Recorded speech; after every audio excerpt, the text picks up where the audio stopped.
dire vers quoi on va, les risques de rentrer de cette religion, à la fois dans nos propres pensées et y compris dans les fonctionnements des églises.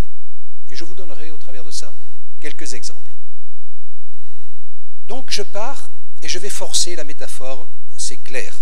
Donc je vais être assez fort, peut-être à un moment donné vous me trouverez un peu violent, mais il me semble que je voudrais vous faire passer un message. Enfin, je veux vous faire passer un message. C'est quoi une religion? Une religion, c'est un système de pratiques et de croyances en usage dans un groupe. Partons de cette définition, un système de croyances. Il existe aujourd'hui un système de croyances mondial, qui est le suivant. L'argent rend libre, heureux, il va faire le bonheur de l'humanité. D'ailleurs, on peut tout acheter avec l'argent, la santé, l'amour, voire l'immortalité. Et je vous renvoie aux conférences que nous avons eues sur, aujourd'hui, le transhumanisme. Quand je dis ceci, sachez qu'il existe aujourd'hui des médicaments très efficaces, géniques. Le flacon vaut 1 million d'euros. Question, à qui peut-on le donner? Et vous voyez les problèmes éthiques que tout ceci pose. Cet amour de l'argent que l'on voit suppose une croissance, suppose le capitalisme, le libéralisme et la mondialisation. Et franchement, c'est ce que nous vivons, et nous sommes tous des observateurs de ceci. Certains sont plus privilégiés pour le comprendre, mais les choses se font comme ceci. Il existe un véritable culte. Ce culte est celui de l'économie. La devise est « tu aimeras l'argent ». Juste un exemple, j'étais il y a quelques années en Chine avec le groupe dans lequel je travaillais, les dirigeants, et on a eu une conférence en Chine par un professeur d'université chinoise. Il nous a fait un discours sur le développement de l'économie en Chine.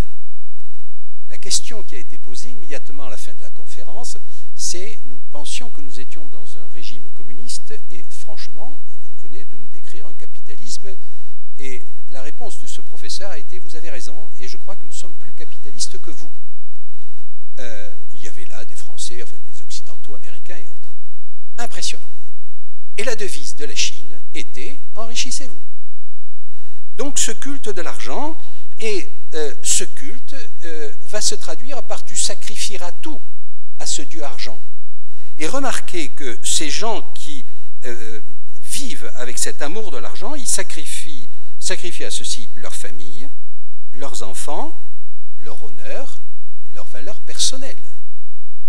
Ça ressemble étrangement à ce qui se passait du temps du peuple juif que nous connaissons bien, avec ces hommes qui sacrifiaient, y compris leurs enfants, à ce dieu Moloch à l'époque.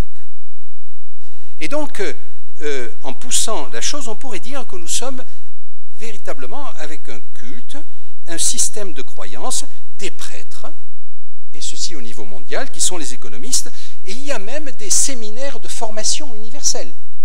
Et ces séminaires où on enseigne partout la pensée unique, tu aimeras l'argent, vous comprenez que je pousse, vous voulez des noms, vous connaissez Harvard, vous connaissez HEC, vous connaissez l'ESSEC, vous connaissez Oxford, dans toutes ces universités, même système de pensée de l'économie, il faut de la croissance, il faut s'enrichir, et la richesse fera le bonheur de l'homme, et sans la croissance, il y a du chômage. Les croyants, ben, ce qui se passe en ce moment, c'est que je crois quand même qu'à peu près 50% de la planète suit cette religion, et il y a, me semble-t-il, à peu près 90% des dirigeants de cette planète qui ont cette religion en tête. Et au travers de ceci me renvoie à quelques images de l'Ancien Testament, si vous les avez en tête, qui sont le veau d'or, qui sont effectivement cette croyance qu'au travers de ceci, il nous faut un dieu en or d'ailleurs. La pièce que j'avais, c'est pas de l'or, hein, ne vous inquiétez pas, ce n'est que du bronze. Hein. Donc ça ne vaut pas très cher, ne tentez pas de me le dérober, ça ne vous servira à rien, sinon que vous aurez un souvenir des 500 ans de la Réforme. Souvenez-vous Babylone aussi. Hein. Babylone était basée sur un système système de richesse très centralisé. Alors, ceci conduit à un certain nombre de situations catastrophiques que nous sommes en train de vivre et dont on commence à voir les effets. Le premier, c'est la finance, le développement de la finance, actuellement. Je vais juste vous donner quelques chiffres et peut-être vous permettre de mieux comprendre un certain nombre de choses. En l'an 2000, si on faisait la somme de la fortune des milliardaires, de tous les milliardaires de la Terre, ça représentait la modique somme de 1000 milliards de dollars, ou d'euros. Enfin, parlons en euros, si 1000 milliards d'euros vous parlent mieux que 1000 milliards de dollars. Nous sommes en l'an 2000. En 2019, cette somme, c'est plus 1000 milliards, c'est 9000 milliards. La somme de la richesse de tous les milliardaires. Ce qui veut dire qu'en l'espace de 20 ans, cette richesse s'est centralisée, globalisée et a été multipliée par 10. Et cette finance internationale a permis et fait qu'aujourd'hui, il existe des inégalités croissantes et la création de richesses profite à un nombre de plus en plus limité de personnes. Alors, quand je vous dis ça, je voudrais vous parler de ce développement de la finance qui est assez récent, on va dire une vingtaine d'années. Prenez l'achat, par exemple, d'une société qui décide d'acheter des Airbus. Hein, on est très friand de ça. La Chine a décidé d'en acheter. Prenons une somme de, allez, 10 milliards, c'est des sommes qui sont données, 10 milliards d'euros qui sont achetés. Sachez que sur le plan financier, il y a 100 fois plus d'argent qui s'échange. C'est-à-dire que ce n'est pas 10 milliards, c'est 1000 milliards. Pourquoi? Parce que la personne qui va acheter va donc emprunter. Donc une banque va mettre à sa disposition. Mais elle va se couvrir pour ces risques. Donc d'autres vont se mettre dans ce genre de choses.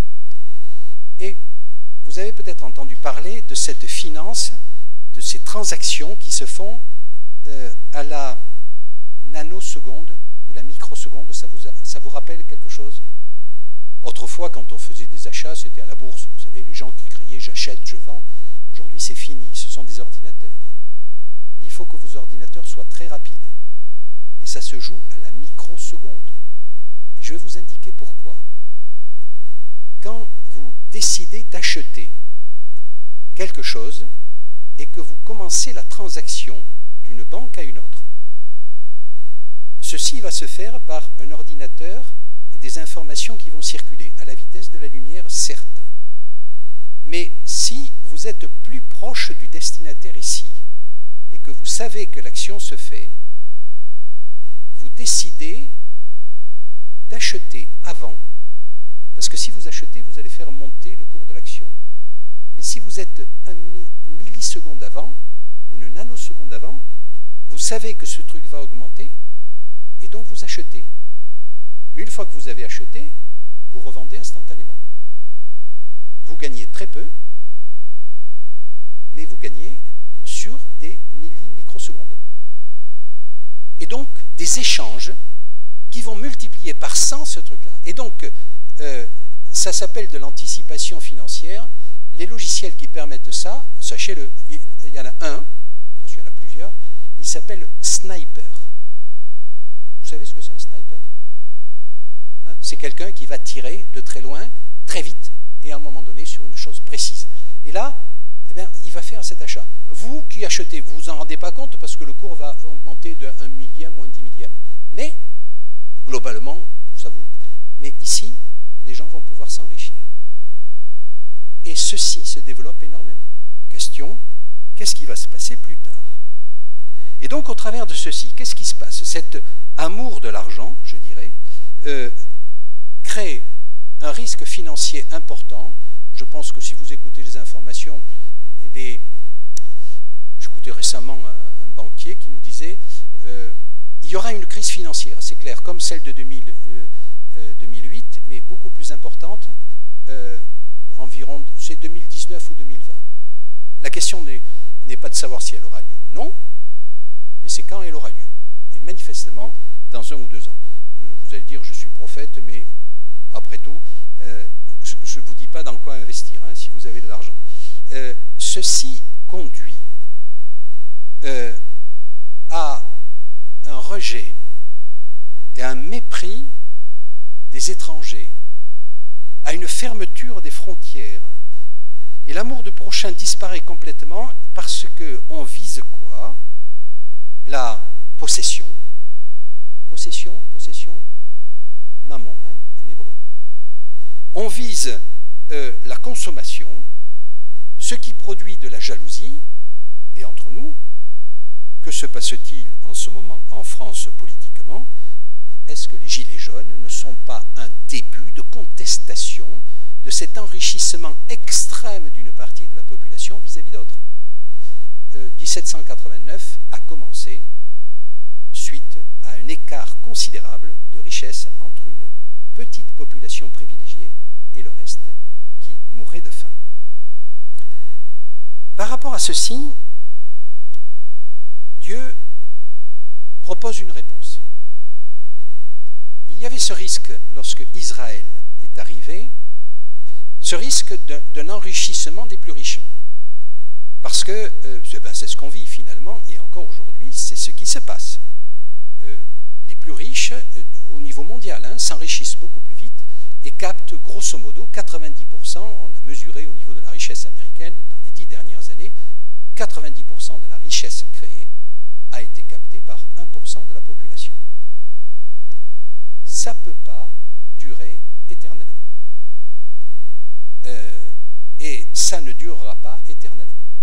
Et ce fait de l'enrichissement des plus riches était connu de Dieu, et quand il a organisé le peuple d'Israël, il leur a donné un outil pour contrer ça.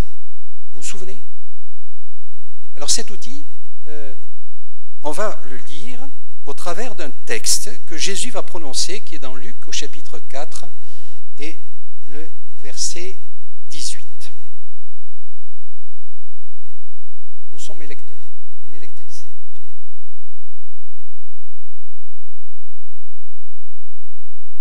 Luc 4, verset 18. L'Esprit du Seigneur est sur moi parce qu'il m'a conféré l'onction pour annoncer la bonne nouvelle aux pauvres.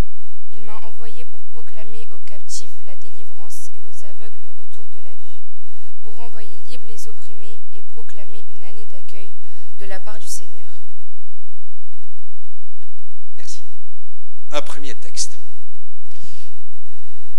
Sachez qu'il y a environ 1200 textes sur la relation de l'homme avec l'argent, hein, ou l'aide aux plus pauvres dans la Bible. C'est certainement le thème qui est le plus développé.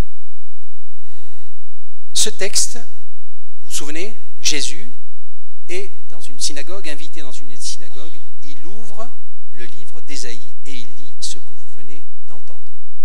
Je suis venu apporter une bonne nouvelle aux pauvres. Ce texte d'Ésaïe était prononcé au moment du jubilé. Qu'est-ce qui se passait au moment du jubilé? Pour faire simple, tous les gens qui s'étaient enrichis parce qu'ils avaient pu racheter les maisons des autres familles devaient rendre ces biens à toutes les familles. Il y avait une répartition des richesses. Et tout le monde repartait sur la même base, c'est-à-dire avec un terrain, une maison. Il n'y avait plus de dettes. Les esclaves, les gens qui s'étaient rendus esclaves parce qu'ils avaient tout perdu, et leur seul moyen de vivre étant de devenir esclaves, retrouvaient la liberté. D'où ce texte. Je suis venu rendre la liberté aux esclaves. Alors Jésus va reprendre ce texte pour lui donner un sens spirituel, mais sachez qu'au début, il était strictement physique. Imaginez ce qui se passerait aujourd'hui si les richesses étaient toutes réparties. Je pense qu'aujourd'hui c'est inimaginable, sauf que ça se fait en partie au travers des impôts que nous payons et qui permettent de répartir ces richesses. Mais là c'était vraiment y compris le capital. Et je pense que c'était une très bonne chose instituée. Sachez que malheureusement, dans l'histoire biblique, il n'est mentionné qu'une fois ou deux. Il semble qu'à partir du moment où les riches se sont installés, personne n'a voulu refaire cette fête du jubilé des 50 ans. Et Jésus est venu et il en a parlé de nouveau, ce qui a beaucoup inquiété ses auditeurs. Souvenez-vous, immédiatement après avoir lu ces paroles, on a voulu le trucider. C'était un dangereux révolutionnaire qui allait remettre la société sans dessus-dessous. Et donc, on voit bien que cette nouvelle religion, au niveau social en général, est en train de se focaliser sur l'avoir, alors que notre Dieu veut nous focaliser sur l'être et sur la personne. Le deuxième thème que je voudrais aborder avec vous maintenant, c'est la relation individuelle. Et là, nous allons lire un texte que vous connaissez aussi bien, mais qui est presque un peu violent, parce qu'il nous dérange souvent. C'est le jeune homme riche. Matthieu 19, versets 16 à 22. Et voici un homme s'approcha et dit à Jésus, « Maître, que dois-je faire de bon pour avoir la vie éternelle ?» Il lui répondit, « Pourquoi m'interroges-tu sur ce qui est bon? Un seul est le bon. Si tu veux entrer dans la vie, observe les commandements. » Lesquels lui dit-il? Et Jésus répondit, « Tu ne tueras point, tu ne commettras point d'adultère, tu ne déroberas point, tu ne diras point de faux témoignages. Honore ton père et ta mère, et tu aimeras ton prochain comme toi-même. » Le jeune homme lui dit, « J'ai observé toutes ces choses, que me manque-t-il encore ?» Jésus lui dit, « Si tu veux être parfait, va, vends ce que tu possèdes, donne-les aux pauvres, et tu auras un trésor dans le ciel. Puis viens et suis-moi. » Après avoir entendu ces paroles, le jeune homme s'en alla tout triste, car il avait de grands biens.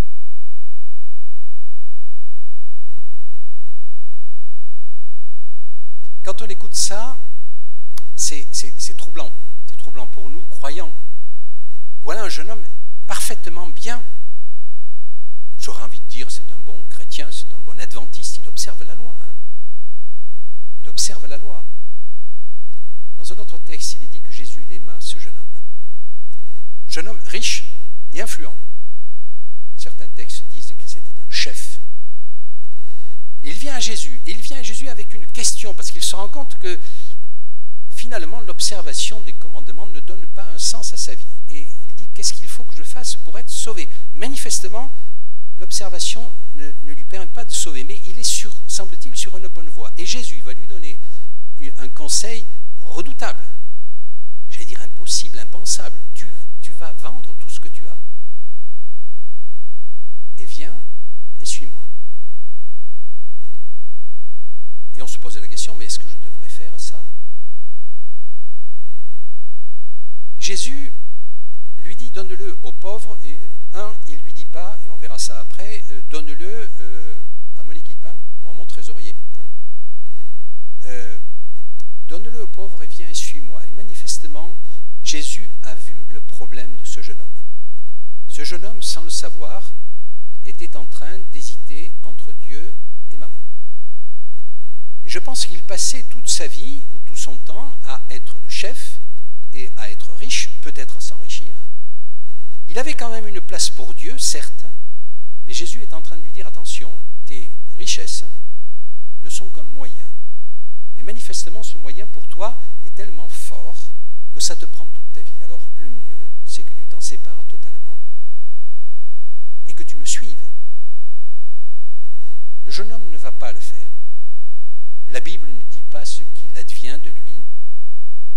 Mais ce que l'on peut dire, c'est que la position de Jésus ici est de lui dire, attention, le salut, c'est pas l'argent, c'est pas la richesse, c'est pas la gloire, c'est l'être.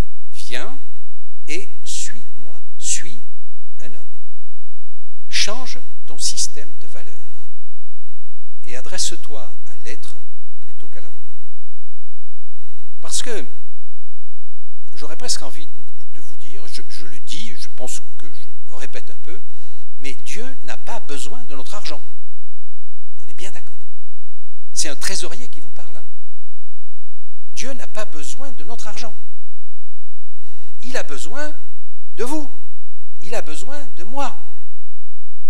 L'argent va servir comme objet pour une organisation, un fonctionnement, mais ce qui est important pour Dieu, c'est sert Dieu d'abord. L'argent sera un moyen, n'est pas un but. Dieu n'a pas besoin de votre argent. Allez, juste une anecdote, parce que vous savez que j'aime bien la science, j'aime bien la physique, j'aime bien l'astrophysique. On a découvert une planète récemment, dans un autre système que le système solaire. On sait que c'est du carbone. Cette planète n'est pas très loin d'un soleil pour elle, et donc elle est très chaude. Et donc imaginez une planète, il fait paraît-il le tiers de la Terre, c'est du carbone, chaud et très comprimé. Et c'est quoi? Allez, les enfants là, je fais appel à eux parce que vous qui faites de la physique, quand vous prenez du charbon, que vous le chauffez et que vous le comprimez, vous faites du diamant. Voilà, il existe une planète, le tiers de la Terre, c'est du diamant. Alors, c'est du carbone, hein. Mesdames, si vous avez un jour un bijou en diamant, vous pouvez le mettre au feu, il brûlera. L'avantage, c'est qu'il n'y a pas de cendre. Hein. Mais c'est du carbone. Et donc, l'univers qui appartient à Dieu, voilà, il y a une planète. Alors, dans l'éternité, si ça vous intéresse, nous irons sur cette planète et puis nous ramasserons des pelletés de diamants. Dieu n'a pas besoin de l'argent, de notre argent. Il a besoin de nous. Alors, qu'a-t-il proposé pour que nous puissions vivre au travers de ceci, avec ce problème de l'argent qui risque de tout nous prendre? Et je vous propose de lire maintenant et d'écouter 3 textes qui nous seront donnés. C'est les numéros 5, 6 et 7 pour les lecteurs ou lectrices.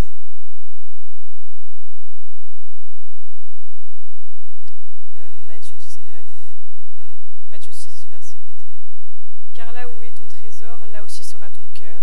Ecclésiaste, verset 5 à 9, c'est ça?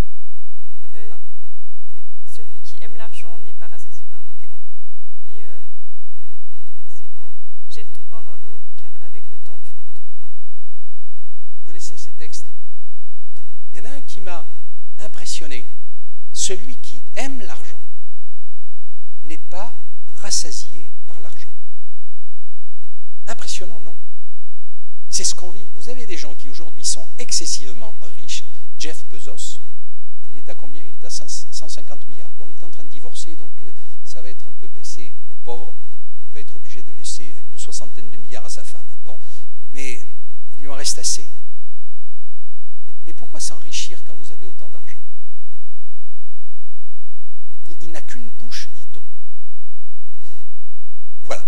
Mais l'Ecclésiaste le savait déjà et nous disait, vous savez, ceux qui aiment l'argent n'en sont jamais rassasiés. Et il nous dit, jette ton pain à la surface des eaux. C'est-à-dire, fais ce bien, et à la surface des eaux, ça veut dire, finalement, ne t'inquiète pas trop de ce que les gens vont en faire, de ce bien que tu vas faire, parce qu'un jour, tu le retrouveras sous quelque forme. C'est vraiment une très belle image, je trouve, qui nous est proposée. Et c'est vrai qu'au travers de ceci, il a proposé à son peuple quelque chose que nous pratiquons encore aujourd'hui, qui s'appelle la dîme, tout simplement. La dîme, je crois que vraiment, le but principal au départ, souvenez-vous, c'était pour faire vivre les prêtres, hein, qui étaient là, et c'est encore ce que nous pratiquons, et surtout, c'est pour apprendre pour nous la générosité. Que nous ayons vis-à-vis des autres la même pensée que Dieu a lui-même pour ses êtres. Encore une fois, l'argent ne doit être qu'un moyen et pas un but en soi. La relation de l'Église avec l'argent, c'est parfois un sujet difficile et je suis de temps en temps très en colère contre certaines églises, alors pas adventistes, parce que je vous dirai comment ça fonctionne ici, mais contre certaines églises. Comment faisait Jésus pour vivre? Un dernier texte, nous sommes au numéro 8. Marie, celle qu'on appelle Madeleine, de qui étaient sortis 7 démons, Jeanne, femme de Chuza, intendant d'Hérode, Suzanne et beaucoup d'autres utilisaient leurs biens pour le servir. Vous avez remarqué vivait de l'argent de certaines femmes. Ce n'est pas du jeune homme riche, c'était des femmes, Suzanne, Marie-Madeleine, qui, et il acceptait ça. Si vous voulez, c'est, et encore une fois, c'est parce qu'il savait que ces femmes le faisaient par, j'allais dire, par amour pour ce qu'il représentait, la femme de l'intendant d'Hérode quand même. Hein. Alors est-ce que son mari était totalement au courant? C'est pas dit, mais il vivait de ça. Un jour, j'ai découvert ceci et ça m'a profondément ému du fait que Jésus ait accepté ceci, parce que de temps en temps, bon, nous les hommes, bon, recevoir de l'argent comme ça. Enfin, autrefois, quand on allait au restaurant, les hommes, c'est les hommes qui payaient quand même. Il paraît que c'est plus le cas. Bon, donc on partage. Là, Jésus a accepté. Et remarquez que la manière dont Paul aussi faisait, il fabriquait des tentes et il ne demandait rien à ses communautés. Alors, excepté celles pour lesquelles il était parti déjà et qui savaient le ministère qu'il avait. Là où je suis en colère, c'est parce que il existe, je vous en ai parlé, je le répète, mais je trouve que c'est important, il existe une théologie qui est la théologie de la prospérité. Vous en avez peut-être entendu parler, pratiquée par certaines églises évangéliques et qui était pratiquée d'ailleurs par, je crois que c'est admis par tout le monde, par l'Église catholique, et ce qui a fait que Luther, à un moment donné, s'est opposé. C'était l'argent des indulgences. Voilà. L'argent permettait le pardon de Dieu. Au travers de l'argent, on agissait sur Dieu.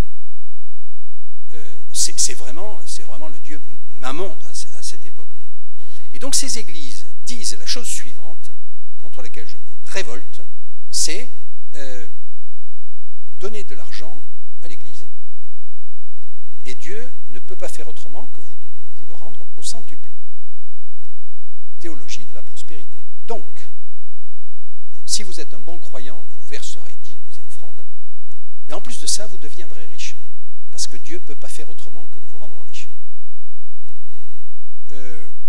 Sachez qu'au travers de ceci, certaines églises ont déjà, alors en particulier au Brésil, c'est développé, mais est en train de s'étendre, sur cette religion de l'argent, 5 millions de membres revendiqués, le président, pasteur et milliardaire. Et donc, ces églises ont fait de la religion un business. C'est abominable. C'est abominable. Et attention, ceci pourrait, ou ce type de théologie pourrait rentrer, y compris dans nos communautés. Alors c'est vrai que dans nos communautés, les choses sont beaucoup plus claires, dans la mesure où ce n'est pas la paroisse qui paye son pasteur.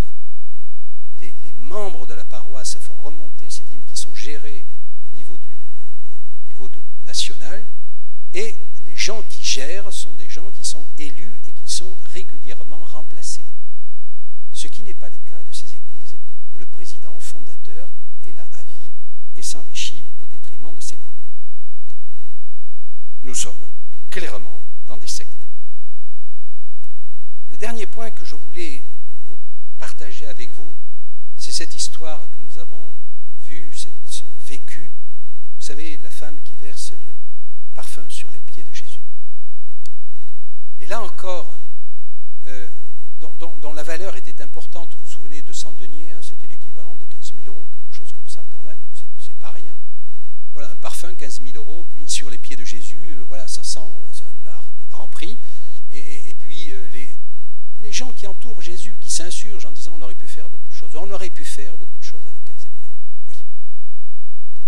Mais vous remarquez combien Jésus va basculer en disant oui, on peut faire beaucoup de choses avec 15 000 €. À preuve, c'est que vous aurez toujours des pauvres, et il y a toujours des pauvres. Mais cette femme, et vous voyez l'argent, le pouvoir associé, derrière ça, cette femme, une personne, la seule qui a été capable de comprendre que Jésus, nar signifie esprit incarné, vous vous souvenez de ça, hein, était aussi un parfum pour la mort. Donc elle reconnaît en Jésus l'Esprit de Dieu incarné, et elle reconnaît qu'il va mourir. Alors que Pierre, quelques versets auparavant, a dit à Jésus, tu ne mourras pas. Et donc, il va insister sur le fait que ce qui est important, c'est la relation que l'on peut avoir et que l'on a avec le Seigneur. En guise de conclusion, et je vois qu'il faut que je m'arrête au travers de ceci, je crois que nous vivons dans un environnement qui devient de plus en plus hostile. Et au travers de cette religion qui se répand, qui peut se répandre y compris pour nous, faites un jour une analyse, regardez le temps que vous consacrez à parler à Dieu et à vous occuper d'argent. Je ne dis pas à compter vos pièces de monnaie, mais à parler d'argent. Parfois, c'est peut-être un peu sidérant. Et cette religion est en train d'envahir le monde. Et elle est mondiale. Et donc, nous venons d'étudier le livre de l'Apocalypse. Elle ressemble furieusement à une partie de ce que pourrait être Babylone. Je ne sais pas ce que vous en pensez. Mais dans l'interprétation qu'on pourrait en faire aujourd'hui, je vois dans le Dieu argent, dans le mammon, cette Babylone dont nous parle l'apôtre Jean. Alors, il existe des témoins et des gens qui résistent par rapport à ça. Et si ça vous intéresse, regardez l'actualité. Ce nom de Emmanuel Faber vous dira peut-être quelque chose. Il est le président de Danone et il vient de renoncer, lui, à un parachute doré. Contrairement à d'autres qui vont partir avec un parachute doré. Ça va? Vous me suivez dans l'actualité? Mais le dénommé Faber, c'est un catholique. Il aurait pu être adventiste, cet homme-là. Écoutez-le, il a fait un discours à HSC tout à fait remarquable, ou à l'ESSEC tout à fait remarquable. Il faut savoir qu'il passait ses vendredis après-midi à aller rencontrer les SDF. Lui, président d'un groupe du CAC 40. Et il pense que le social ne sera jamais indépendant de l'économie. Et si l'économie ne se préoccupe pas de social, nous allons à la catastrophe. C'est lui qui le dit. Et donc, nous pouvons être des témoins, nous le devons, de cette opposition que nous avons à ce Dieu argent. Je ne vous dis pas qu'il faut tout vendre et tout donner aux pauvres, c'est absolument pas ça. Ça, c'était pour cet homme-là, à ce moment-là, ce jeune homme riche. Mais pour nous, il nous dit, soyez, certainement, vous aurez à vivre une sobriété heureuse. Ne nous leurrons pas, on ne pourra pas continuer comme ça. La notion de croissance perpétuelle dans un monde fini est une notion absurde. Absurde. Et les problèmes liés à l'écologie, de cette volonté farouche qu'ont les hommes de tout piller sur cette terre, va nous conduire à une catastrophe dont certains sont en train de se rendre compte, et nous pouvons être ces gens qui non seulement s'en rendent compte, mais agissons. Et on sera tout à fait dans l'esprit de la Bible. Et donnons du sens à nos existences. Dans 15 jours, il y aura un culte qui sera fait par Adra, justement. Et si vous prenez par exemple la parabole du bon samaritain, vous voyez que ce bon samaritain, il avait de l'argent quand même, hein, puisqu'il a payé pour donner, pour que cet homme, l'homme qui était souffrant, qui avait été agressé, puisse être guéri. Mais remarquez comment il l'a fait. Il n'a pas exigé de l'hôtelier qu'il fasse le bien, puisqu'il lui a donné de l'argent pour ça. Il a laissé l'homme libre, il ne l'a pas emprisonné dans son pouvoir, dans le pouvoir qu'il avait au travers de l'argent. Finalement, c'est aussi une manière de gérer l'argent au travers de cette histoire, de cette parabole que Jésus propose. Je voudrais terminer par ce texte que je trouve magnifique, nous parlant de cette loi de Dieu qui a proposé un certain nombre de lois qui étaient effectivement ces lois du jubilé, presque impensables aujourd'hui, ces lois de la dîme, des offrandes, de la générosité, mais d'une générosité, j'allais dire, réfléchie, et à un jeune homme qui lui posait la question sur les lois à observer. Souvenez-vous de ce jeune homme riche. Dans un autre temps, Jésus a dit quel est le premier. On lui pose la question quel est le premier de tous les commandements. Jésus répondit le premier, c'est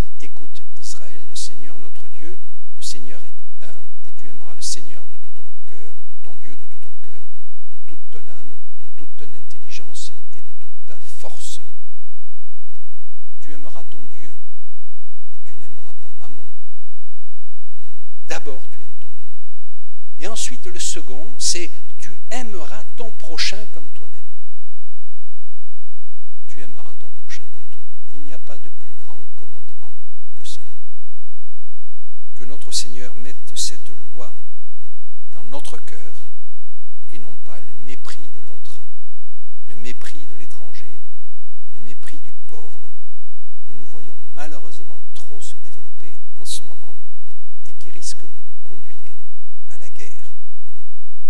Je vous souhaite, chers frères et sœurs, un bon sabbat et sachez que Dieu nous donne au travers de ses conseils une espérance, une volonté que nous pouvons faire vivre.